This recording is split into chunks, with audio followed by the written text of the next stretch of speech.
Oke, ide Ruby. Kali ini saya akan membahas tentang orang-orang yang punya kapasitas tinggi tapi ternyata mentalnya bermasalah gitu ya. Karena ini terjadi berturut-turut, jadi saya rasa sekaligus beberapa kejadian saya kupas. Dan ini mungkin secara perasaan itu saya mengungkapkannya dengan geram gitu ya, kesal, mengesalkan. Yang pertama kejadian tentang jenderal yang bermasalah gitu.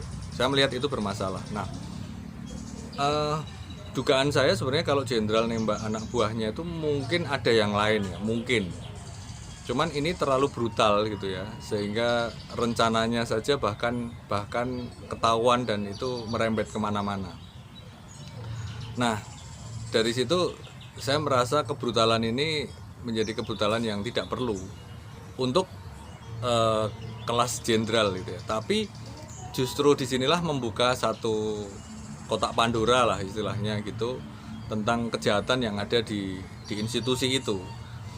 Walaupun akhirnya orang bilang wah ternyata jenderal ini begini-begini ya gitu. Saya punya pendapat lain. Kalau namanya jenderal backup sesuatu, membackingi sesuatu itu nggak dia sendiri aja.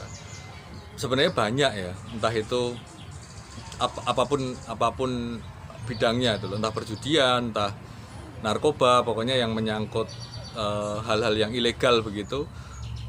Rasanya dugaan saya banyak. Saya nggak punya bukti, saya cuma menduga-duga saja ya.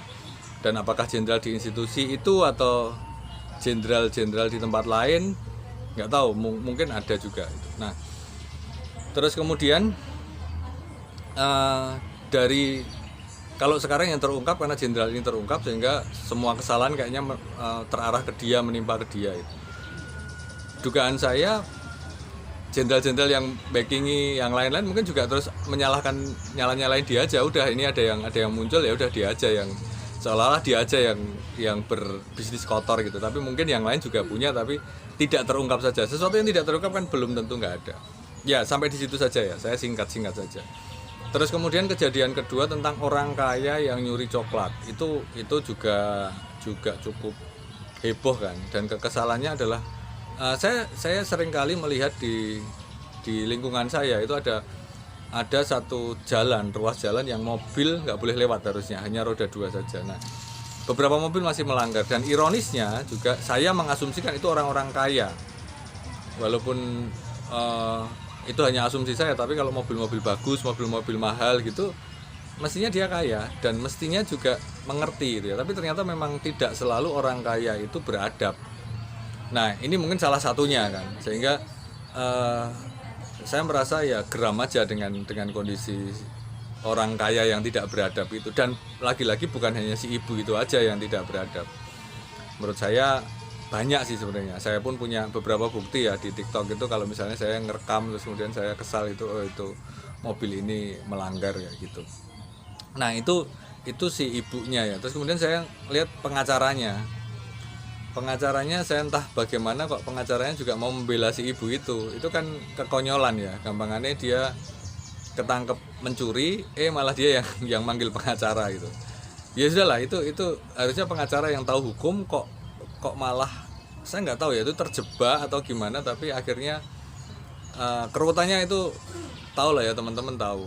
Silakan komentar aja kalau mau komentar, tapi menurut saya itu juga kekonyolan gitu. Orang kaya yang nyuri terus manggil pengacaranya kok juga mau gitu. Nah, yang terakhir profesor, lagi-lagi tentang profesor. Saya sudah mengungkapkan beberapa video sebelumnya. Profesor kok gitu ya. Yang dulu tuh profesor salah nulis buku, itu sudah parah menurut saya. Ini profesor nyuri, korupsi, ketangkep KPK pula. Nah, saya merasa saya sempat sih kemarin harusnya ini profesor dihukum mati apa ya, karena kan sudah dibiayai. Saya menduga profesor ini sekolahnya dibiayai negara, entah dari mana ya, S1-nya atau S2-nya atau S3-nya. Mestinya ada yang dibiayai negara. Kalaupun tidak, berarti saat profesornya dia dibiayai negara, saat jadi apa? Rektor dia dibiayai negara. Nah, sudah gitu nyuri pula, kan itu pengkhianat banget gitu ya. Nah, cuman saya ya entahlah nanti bagaimana itu hukumnya gitu ya. Kalau mau pakai hukum rimba sebenarnya pakai penembak misterius itu mungkin cepat selesai dan orang korupsi jadi takut, jadi ngeri juga kalau tiba-tiba ketembak gitu ya. Daripada nembak anak buah, menurut saya mending nembak yang kayak gini ini. Itu tentang profesor. Nah, saya kemudian berpikir juga, ini di luar yang beberapa yang saya sampaikan, kekesalan saya tadi, kalau nerima mahasiswa baru bisa begitu, saya kepikiran apakah mungkin kalau diselidiki mungkin juga penerimaan siswa lah. Ini nggak tahu ya jalur, mungkin SD SMP ya. SD enggak ya, SMP SMA atau SMK. Ada nggak sih praktek kayak gitu di SMP negeri, SMA negeri misalnya kayak gitu, kalau dilihat mungkin ada walaupun nggak besar. Jadi mungkin KPK juga nggak bakalan ngecek ini ya. Tapi kalau mungkin sih masih ada, karena zaman dulu kan ada bina lingkungan, ada apalah yang anaknya nggak bisa sekolah di sekolah favorit terus akhirnya bisa. Nah sekarang kan sekolah favorit pun pakai zonasi, afirmasi, pindah tugas orang tua dan jalur prestasi. Nah menarik buat saya bahwa jalur prestasi ini jangan-jangan ini juga tempat korupsi, walaupun nggak gede-gede banget tapi lumayan kan, karena itu setahu saya SMP itu punyanya Pemda kabupaten atau kota madya. Terus yang SMA mungkin juga nggak tahu apakah itu provinsi atau gimana, tapi menurut saya mungkin juga ada walaupun kecil. Nah keprihatinan yang sangat mendalam sih kalau memang itu ada, walaupun saya nggak bisa membuktikan ya, saya cuma menduga, menuduh saja. Tapi itu keprihatinan karena ternyata lembaga sekolahan, lembaga pendidikan yang harusnya jadi lembaga yang berintegritas untuk membangun generasi bangsa ternyata sebusuk itu, dan dimulainya dari kepala pula.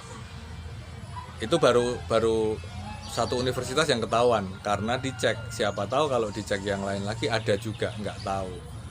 Yang saya pengen tahu sih sebenarnya motivasinya ngapain ya nih si profesor ini sampai begitu. Ya itu saja dari saya, agak berbeda di tempat yang berbeda. Semoga bisa dimengerti kekesalan saya. Kalau teman-teman punya ide, punya tanggapan silahkan komentar. Terima kasih. Sampai ketemu di Ide Ruby, Ide RP, Ide Ruby Prasetyo.